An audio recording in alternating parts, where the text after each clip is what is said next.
अन्ततः जनताले लामो समयदेखि एकै ठाउँमा देख्न चाहेका रवि लामिछाने र बालेन शाहबीच मिलन भएको छ।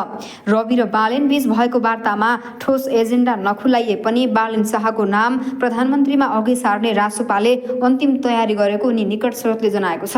करिब 5 घण्टा बढी लामो वार्तापछि रवि बालेन एउटै गाडीमा मुस्कुराउँदै निस्किएका थिए। रवि र बालेनको यो सकारात्मक भेटपछि राजनीतिमा तरङ्ग नै मच्चिएको छ। ओली र देउबासँग रवि र बालेनको ठुलै भिडन्त हुने सङ्केत देखिएको छ। एकातिर रवि लामिछाने र बालेन शाह छन् भने अर्कोतिर शेरबहादुर देउबा र केपी शर्मा ओली रहेका छन्। हिजो सोमबार एकै दिन ओली र देउबा बीच राजनीतिक भेटघाटसँगै संसद पुनर्स्थापनाका लागि कङ्ग्रेस एमाले एकै ठाउँमा उभिएका छन्।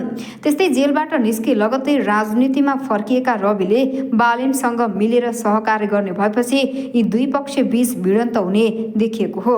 यति बेला यी दुई विषयले सामाजिक सञ्जाल र राजनीतिक क्षेत्रमा निकै तरङ्ग मच्चाएका छन्।